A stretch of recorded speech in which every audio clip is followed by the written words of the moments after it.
yet another precision compelling targeted statement airstrikes. of our resolve Could I have as the a second nation. slide, please? Operation Sindoor The target system was which was in the conceptualized north, a series with a of clear airstrikes. military aim to punish show you the how it looked. perpetrators and Next. planners of terror and to destroy Okay. their terror This infrastructure. is what the What I do not state here, of precision course, Murid targeting is looks the like. often stated determination of Now India coming to Bhavalpur, and north its This is the target intolerance complex that to we are terror. dealing with. a as fairly indicated. It set into large motion target complex. very So we had to diligent carefully and choose microscopic the scarring east where of points the that we terror needed to landscape address, which were across high the border. value Next slide, please. and which and would the meet our identification stated of terror objectives camps of and training eliminating sites. the terror. The locations that I would like to emerged draw your attention to were this numerous. Red go back canopy, one slide. and in relation But to as that, we I would deliberated Cover more, the targets. we One realized target system is a that series some of buildings these here, terror hubs other one here, were now bereft other one red building out of here. any presence next slide, please. Series and had preemptively been vacated, This is how it fearing looked before, retribution from and us. this is how the building There was looked also a term after of the reference empty and our impact of the own weapon. binding And Next. orientation in relation self-imposed to this red restriction canopy, you can see here. to target Next, please. The empty only ground is terrorists here, and thus before this is prevent the first collateral weapon damage. that is impact There were on 9 the point camps impact point number that you are one now on Muridke, the all roots have familiar completely with, collapsed. Next. which were confirmed Early morning by our 7. various intelligence This is the target agencies system. to Next, be inhabited. Some of these precision. were in For the second POJK, weapon coming in, while there were others that were located second impact in the Punjab province in on the Pakistan. selected target point. Nefarious Next slide, please. places such as Muridke, the hub center of the Lashkar-e-Taiba, has over the years bred Third weapon. infamous characters Third impact. such as Ajmal Kasab Continue. and the likes of David Headley. What followed was a Fourth careful weapon. scrutiny Fourth impact. So of these, each of these sinister through these locations, targeted and their precision layout, targeting, configuration, addressed even the type target of construction at Muridke, in each which was structure, the terrain and the infrastructure. terrain obtained around these. Can you hear me? All right. This was with an obvious Okay, I'll come closer intent to the mic. to deduce Now we go to and the next identify target, which is the exact the vector Bhavalpur training camp. that was required for their neutralization, as also the eyes in the sky that we would send up to ensure that we brought back evidence that we had indeed targeted what we set out to.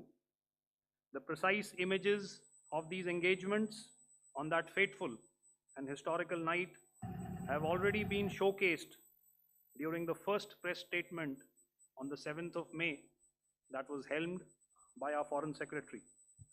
I have no doubt in my mind that we achieved total surprise, and those strikes across those 9 terror hubs left more than 100 terrorists killed, including high-value targets such as Yusuf Azhar, Abdul Malik Rauf, and Mudassir Ahmed that were involved in the hijack of IC-814 and the Pulwama blast. The line of control was also violated soon after by Pakistan, and the erratic and rattled response of our enemy was apparent from the number of civilians, inhabited villages, and religious sites such as Gurudwaras that were unfortunately hit by them, leading to a sad loss of lives. The Indian Air Force played a major part in these strikes by engaging some of these camps, and the Indian Navy provided wherewithal in terms of precision munitions.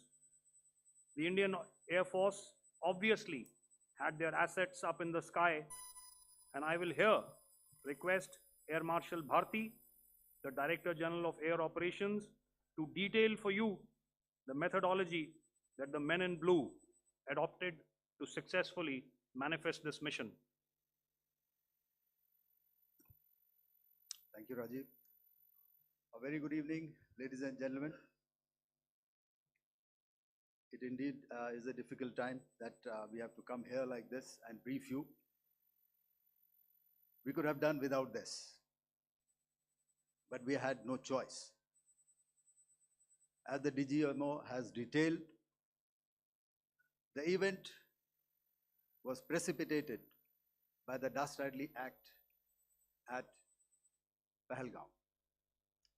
The sequence of events have already been detailed.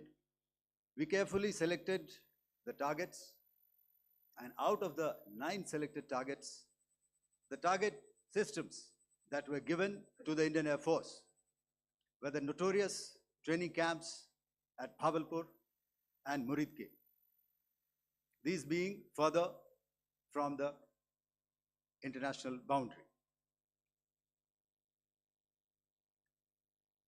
Through critical target system analysis, we analyzed what was to be done to annihilate these targets and plan to engage these targets with precision air-to-surface guided munitions so as to avoid collateral damage.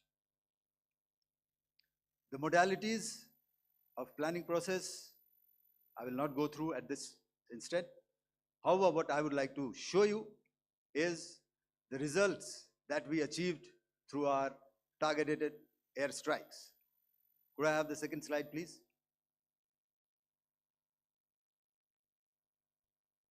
Yeah, change, please.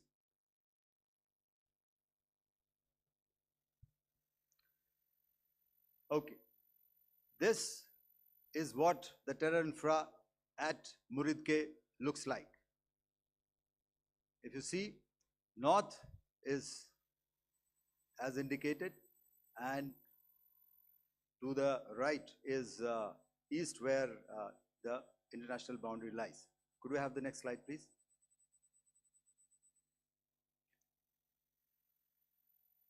Orientating. Just go back one slide. Okay. Please have a look at this red building, the series of buildings out here, and this empty ground. Next. If you relate, the empty ground is here, and you see this is the first weapon that is impacting. This is the impact point number 1 on Muridke training camp with our precision guided weapon on early morning 7. Next, please. Keep your eyes glued for the second weapon coming in and the second impact on the selected target point. Next slide, please.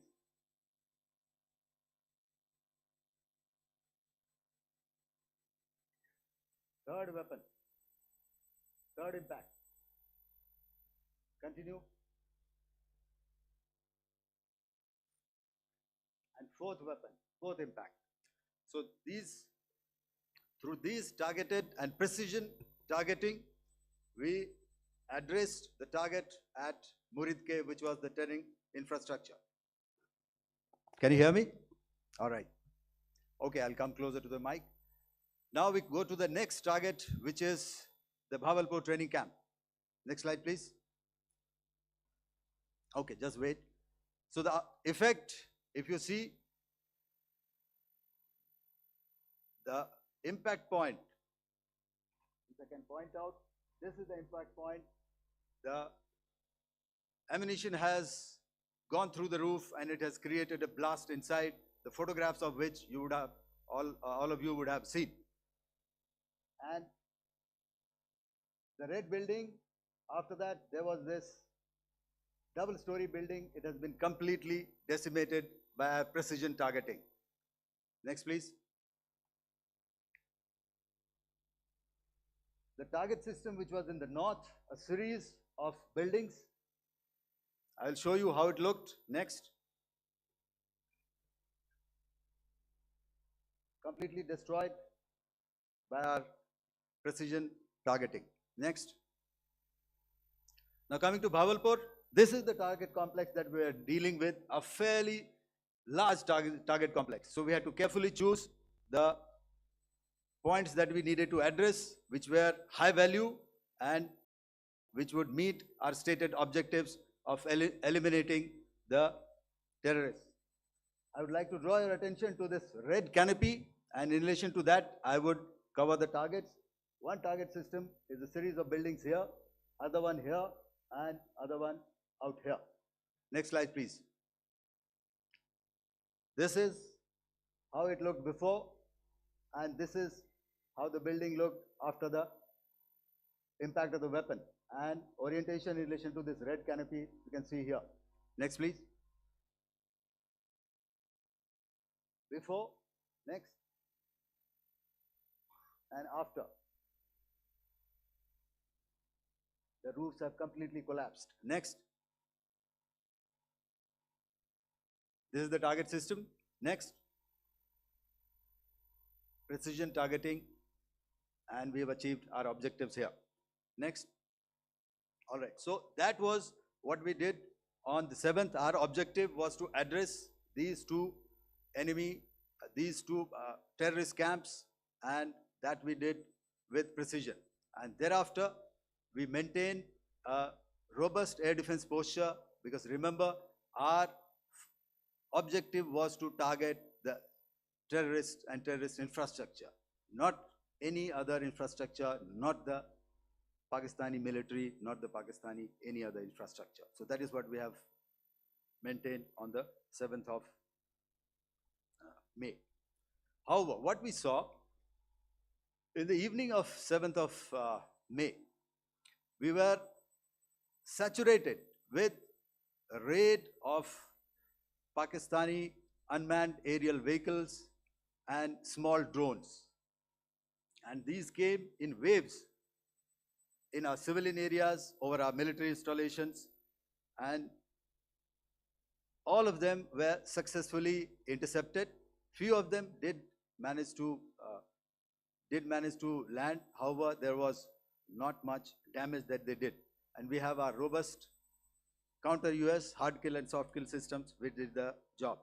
However, the difference here was that we had targeted the terrorists. The adversary now has targeted our civilians and the military infrastructure. So it had to be responded to. So in a quick and calibrated response, that very night, we struck their radar installations at Lahore and close to Gujranwala, the LYT installation, to indicate to him that we are ready, yet we do not want to escalate. Our fight was with the terrorists and not with the Pakistani military establishment. Thank you.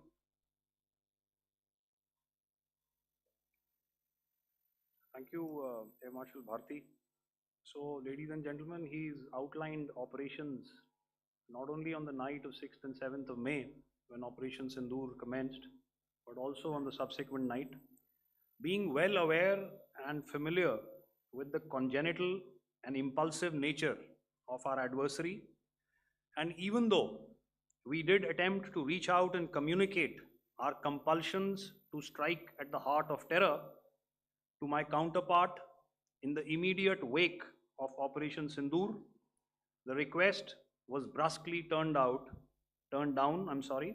with an intimation that a severe response was inevitable and in the offing.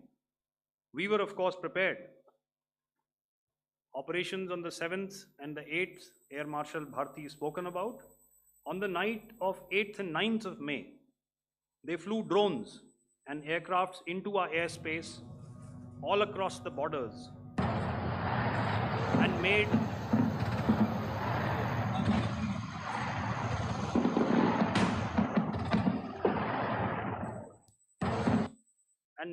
largely unsuccessful attempts to target numerous military infrastructure. Violations on the line of control by Pakistan also commenced yet again and precipitated into fierce arty engagements. The air operations on the night of 8th and 9th of May, I'll yet again request the DG Air Operations to cover.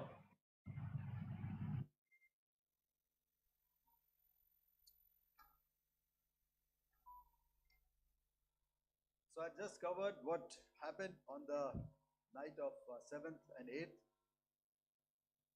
What we found that on the night of 8th and 9th, starting as early as 22:30 hours, our cities had a mass raid of drones, unmanned aerial vehicles, UCAVs, starting right from Srinagar, going down right up to Nalia.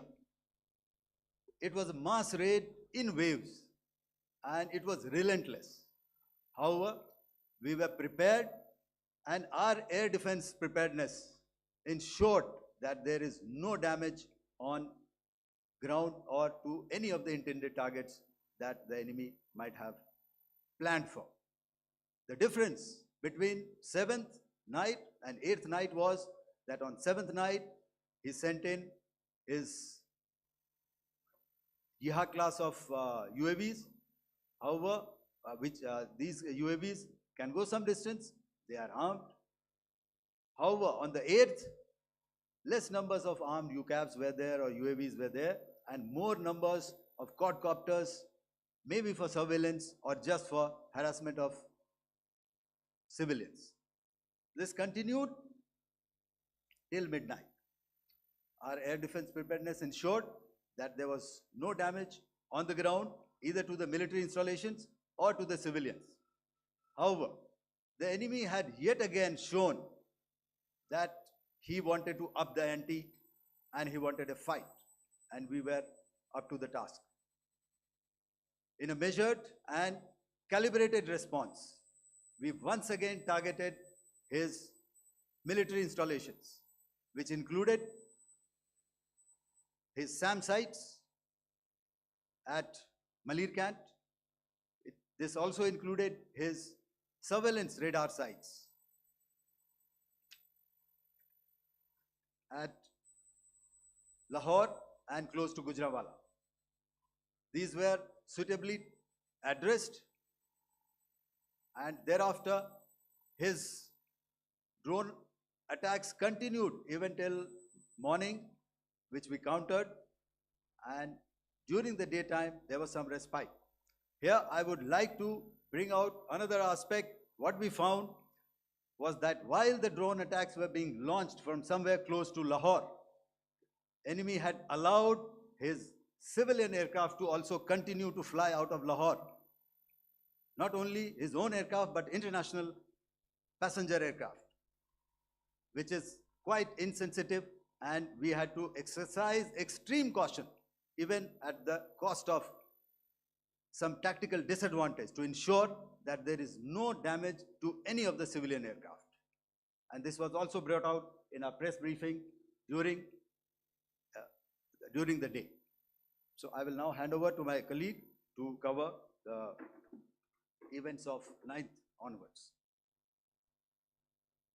On land, we also undertook certain measures such as deployment of air defense and electronic warfare assets to establish an integrated grid with the Indian Air Force, and I have seen and heard some of you wax eloquent about the benefits of such an architecture when it comes to negating and combating air intrusions. We also carried out deployment to include movement of our forces in the land, sea, and air domains. The night of the 9th and the 10th of May saw similar intrusions by drones and aircrafts, and this time there was a concerted effort to target airfields and some very, very important logistic installations, albeit yet again unsuccessful and denied gallantly and efficiently, I must say, by the integrated Indian Air Force and Indian Army Air Defense. We further strengthened our deployment and also initiated some pressure points to send a very clear and unambiguous message to the other side to desist from any misadventures on land. Some of the airfields and dumps saw repeated attacks in waves from the air. All were thwarted. The Pakistan Army has reported to have lost approximately 35 to 40 personnel in artillery and small arms firing on the line of control between the 7th and the 10th of May. What the other side had probably also not reckoned with was the speedy and precise turnaround and hit back by the Indian Air Force and I will yet again ask Air Marshal Bharti to speak about these significant and game-changing strikes. I will thereafter request Vice Admiral Pramod, my colleague and Director General of Naval Operations, to tell us about some very telling naval maneuvers in the Arabian Sea that exerted pressure on the night of 9th and 10th of May. Over to you, sir. Commencing about 2000 hours, that is 8 p.m. local time, on 8th of May, several Pakistani unmanned aerial systems, drones, combat vehicles attacked multiple IF bases. These included Jammu, Udhampur, Pathankot, Amritsar, Bhatinda, Nal, Dalhousie, Thois, Jaisalmer, Uttarlai, Falodi, Nalia. These were almost simultaneous and they came in waves. All our AD guns and other systems were waiting for them. All these waves were neutralized by our trained crew using the air defense systems that they have, and also some of them were utilized using our legacy systems like Pechoras and IF Summer, which we have recently acquired, and some were neutralized by the Garud snipers. There was no damage on ground from these incursions and these mass raids, if I could call them, from the Pakistani side. However, following these relentless attacks on our air bases, on our forward positions, and on our civilian targets, this was time to convey some message to our adversaries. And therefore, a decision was taken to strike where it would hurt. And towards that in a swift, coordinated, calibrated attack, we struck his air bases, command centers, military infrastructure, air defense systems across the entire Western Front. The bases we struck include Chaklala, Rafiki, and mind you, Chaklala is Islamabad, Rahim Yar Khan, Sakar, sending a clear message that aggression will not be tolerated. This was followed by strikes at Sargoda, Bholari, Jacobabad. We also struck the C2 centers at Murid, the UAE complex at Murid, Rafiki, radar at Chunia, which I will show you, Rahim Yar Khan airfield, and the unmanned combat aerial vehicle hangar at Sakar. I would like to reiterate here that we have the capability to target every system at these bases and more. However, it was only a measured response to instill good wisdom to our adversary to refrain from further escalation. IF response was directed only at military installations, avoiding civilian and collateral damage. I would now like to show you some of the effects that have been achieved as a result of our air operation.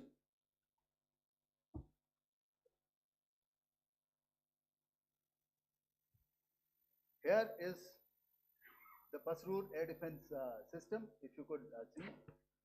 Zoomed up view, this is the radar mounted on a high tower. And after the strike,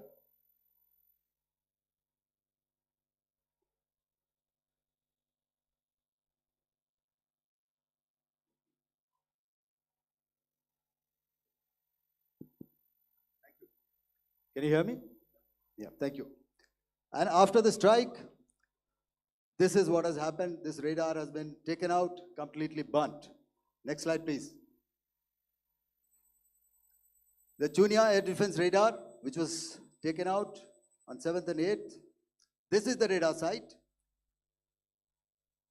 A blown up photograph once again on a tower, not very clear, but what you see very clearly is the after effect after we have stuck. The radar head has been completely decapitated. Next slide, please. Arifwala air defense radar. In this complex, you see how it looked before, blown up image, and after really blown up. Next. Now coming to Sargodha airfield. Remember, this is one of their important airfields wherein they have a lot of assets, F-16s, other assets which they keep getting, training institutes. And we have stuck this airfield. It is not, if you zoom in here, then one impact point here on the runway and second impact point of our weapon, precision weapon on the runway. And if you see this blown up, repairing going on. Same here. Next. Raimiar Khan. This is the area we have stuck. A deep strike out here and one complex here. So this is how it looked before, and same, you see a big crater, another crater here, and this complex, after strike, neutralized. Next. Chaklala airfield, Noor Khan, once again a major air base, a lot of their logistic assets out here. This was the chosen complex that we intended to strike and convey a message. Next slide, please. This is how it looked before, and this is how it looked after our strike. Next. Sakkar. We chose the radar site at Sakkar. This is the radar site, and after it was struck, this is the aftermath, completely burnt out. Next, please. Aircraft shelter. This is how it looked before the